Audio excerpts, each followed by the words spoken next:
Welcome to the launch of Bournemouth Christchurch and Poole's second Poverty Truth Commission. So, you ticked your box on Eventbrite, and we ticked your box on our list, and here we all are. As you arrived, you may have been asked which boxes you fit in, or did you find yourself put in an actual box? Thank you to all of you who took part and joined in the fun. Our community commissioners wanted you to think about how much the world tries to force them into boxes and how that feels. We're sure you already know how dire the statistics about poverty in the UK are. But what does it feel like to actually live it? Here are some of our community commissioners' voices describing their experiences. I think we've discovered that poverty isn't just one thing. We've all got the same problems, but we've also got loads of other individual problems as well. It's not just one thing. That's like I say, we don't just fit in a box. We've got many different boxes, and mine's isn't the same as hers, isn't the same as hers, isn't the same as his. We're all so individual, yet we're treated as the same. See it as a statistic, as a number, as a box to tick. But it's not just one department. You've got so many different people. None of them liaise with each other. So you've got to phone them for one thing, them for something else. It's exhausting. It's so tiring. It's just fighting when you're already on your knees. Yeah. Do they got 50p left in their account before they get paid? No, I think we can all relate. And again, no one chooses to live in poverty. Poverty isn't one thing, we just heard. No one chooses it. It looks like a prison, and we've heard that it can feel like a trap with no protection, where you can feel afraid to ask for help. I'm Sarah, one of the facilitators for the second Bournemouth Christchurch and Poole, or BCP, Poverty Truth Commission. Let's remind ourselves what a Poverty Truth Commission is. A Poverty Truth Commission starts with an understanding that lasting social change only happens when those who experience a struggle are able to participate in generating change. This principle has been seen throughout history, from civil rights to suffragettes, from equality issues to the disability movement. And it's the principle that Poverty Truth Commissions are founded on. Nothing about us, without us, is for us. So what does a commission look like? I'd like to tell you from first-hand experience. In the first BCP Poverty Truth Commission, I wore a different hat. I was one of the community commissioners. And it's great to see some of the fellow commissioners from the first commission in the audience today. It was exciting and empowering to contribute our collective wisdom to the project. We all had different experiences of poverty, but we came together as community commissioners to share our stories and build trusting relationships with a shared vision and goal. As a group, as Judith said, we learned to listen with attention, speak with intention, and look after the well-being of the group dynamics. We support and encourage everyone to trust the process. You are the community commissioners of the second BCP Poverty Truth Commission. Give us a wave, you brave people. What you are doing takes courage to be vulnerable. It can be scary at times to speak up and put your voice out there, but thank you. What you're doing is so worthwhile. Ready to listen with open minds and a desire to bring change are some of the senior leaders from across BCP who have agreed to take part. They are ready to become the civic and business commissioners of this Poverty Truth Commission. Can you give us a wave? Thank you. You are really welcome to be here.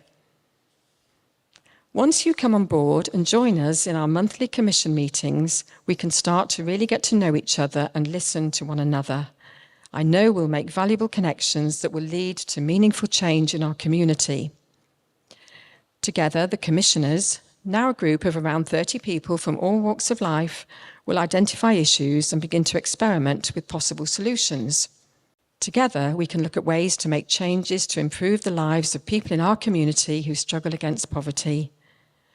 It's no longer them and us, just a bigger us. A bigger us that, when it comes to tackling poverty, we can say together, nothing about us, without us, is for us. At Poverty Truth, we measure change on 3 levels. We watch civic and business commissioners be changed through the relational ways that we work and through all that they learn from the experts by experience, the community commissioners. Meanwhile, we watch community commissioners grow. You see people physically change, grow into leaders, speakers, panelists, writers, collaborators, and as we've heard from Sarah, facilitators. So finally, one of the other outcomes, which I think Mel made reference to from the first commission, which is running alongside the second commission, is our Poverty Truth Wisdom Lab. And that is an opportunity to share some of the gift of Poverty Truth more widely across the rest of the conurbation. So it has 3 strands. The first strand is our learning spaces in raising awareness of the experience of struggling against poverty. So I think these guys referenced, we've done some work at Bournemouth University with social work students. There's been some work done over at Southampton University, and we've got all sorts of ideas. We would love to be getting that work out into different organisations. The second is learning spaces in Poverty Truth ways of working. So lots of organisations know that they want to work with lived experience, and it isn't always done very sensitively. And we would love to be able to work with people to explore some of the principles that we work with. And then the third is a reverse mentoring programme. So if today whets your appetite, and you're not directly involved in the commission, please do get in touch to find out how you may be able to work together to bring some of Poverty Truth's gift to your organisation.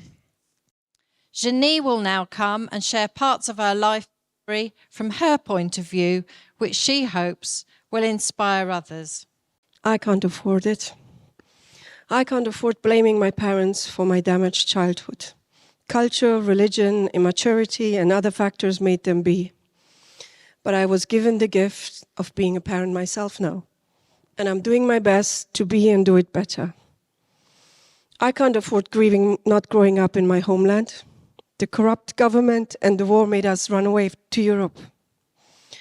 But I was so lucky to grow up here and have all the freedom and possibilities there is to make it my chosen home. But I'm so blessed to have my family, my friends, and all of you here to count on. I can't afford to scream, be mad at the broken system, complain and be frustrated.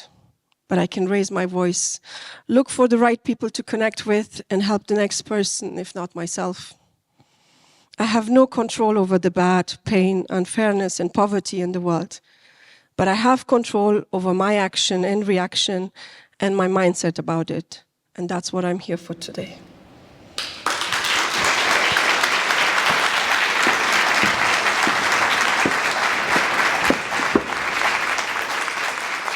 We're going to be joined on stage now by some more of our new community commissioners. And Kath, let's give them some encouragement. Hi, my name's Katie. Good morning, everybody. My name is Sally.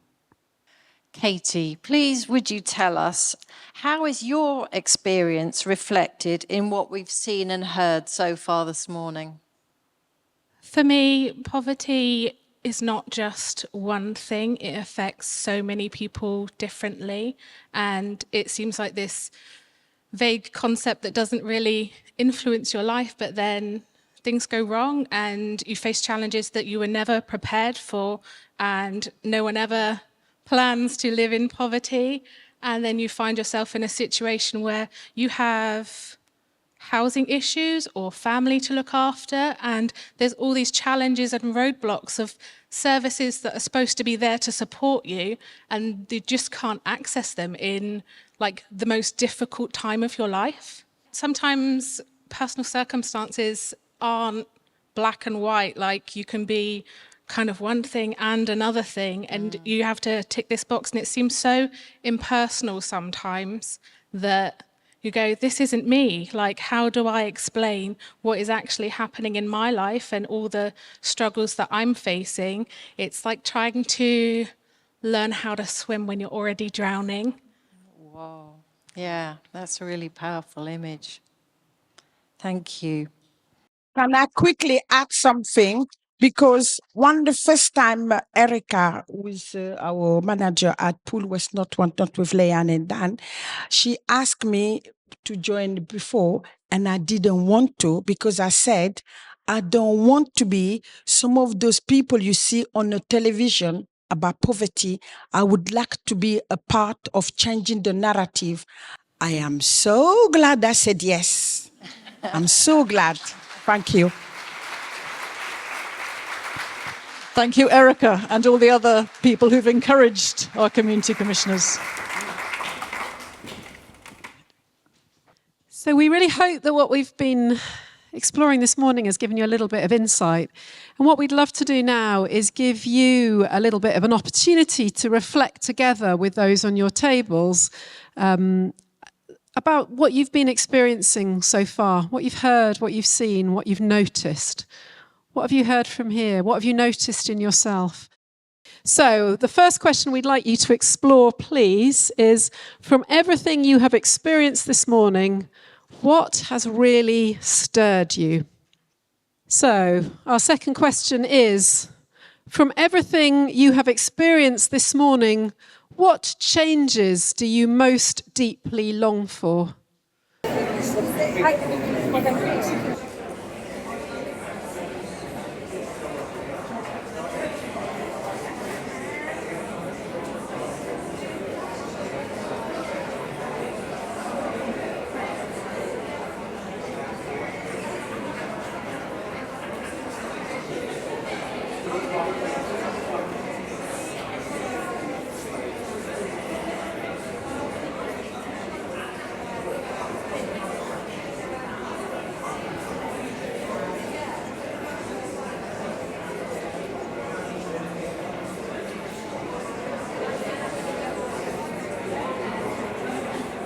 So if one person at your table can bring your box over to Kath and Julie are going to pile them up. There's a lot of response on those boxes, isn't there? A lot of stirrings, a lot of longings. What we would love to do now, I'm going to just read you out some of your responses, just to give you an idea. So in answer to the first question, what has really stirred you? Some of the responses we have are, feel a responsibility to take some action.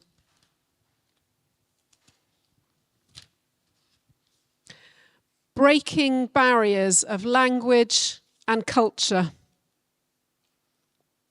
Being listened to outside of our echo chambers. Poverty is complex. Shared humanity, destruction of shame. Heart-led. And these are some more from question 1. Nobody chooses this life. Thank you very much. There's lots more there. We're going to collect these up and we will harvest this and we will come back to these through the course of our commission. This was in response to the second question, which we asked you, which was, what changes do you most deeply long for? Enabling an articulate and truthful voice.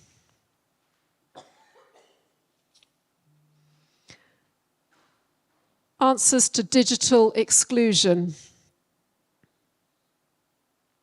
Move from instant assumptions to individuals.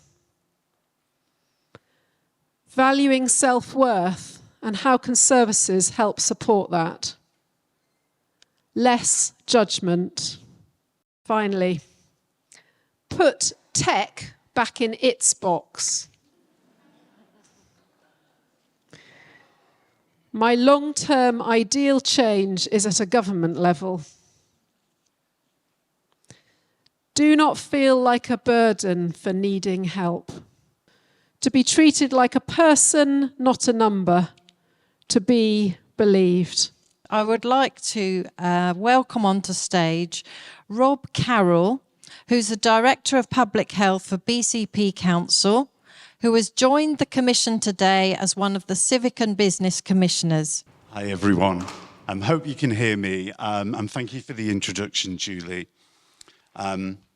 It's a real honour and a privilege to be invited to join the Commission as a Civic and Business Commissioner. And wow, what a powerful morning we've spent together this morning, and what we've experienced and shared so far. I'd just like, on behalf of the other Civic and Business Commissioners, to thank you, particularly to our community commissioners, for all the work that you've put into today's launch, and to the Poverty Truth Commission so far. As I said, it's a real honour and a privilege to be joining you on this commission. But none of this would be possible without the community commissioners. Thank you to all who have spoken, those who have planned, those who have brainstormed, those who've encouraged from the sidelines, those who've helped to set up, those who've got people into boxes, those who've gone round with clipboards. Everybody has been involved in different ways. You really are the best. Let's give them all a really great...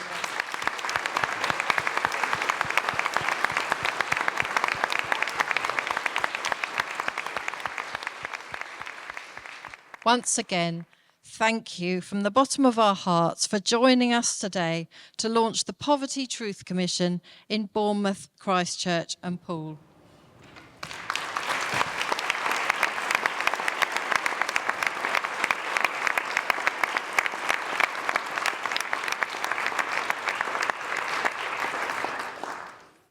I'm Rebecca Fell. I'm the CEO of International Care Network. How have you found today's launch? I have found today absolutely brilliant. It's been a privilege to be here. I have come away feeling really inspired, and I think you guys have tackled such a complex and difficult issue this morning with real grace and respect, and people are going away inspired rather than thinking, I'm overwhelmed, I don't know what to do about this issue. What message would you like to share with the community commissioners as they lead the commission? I would say that this is all about you. This is about how to make your lives and the lives of other people like you better. And you shouldn't be afraid or intimidated or scared about contributing. Please can you introduce yourself and your organisation? Hi, my name's Nick Hembry. I'm the co-founder and director of Help and Kindness. What message would you like to share with the community commissioners as they lead the commission? I'd like to say thank you. What you're doing is really powerful. I've been so struck today by how honest you've been, the truthfulness of your experience, and I think more power to you. We're really happy to support you. Well done. Thank you very much.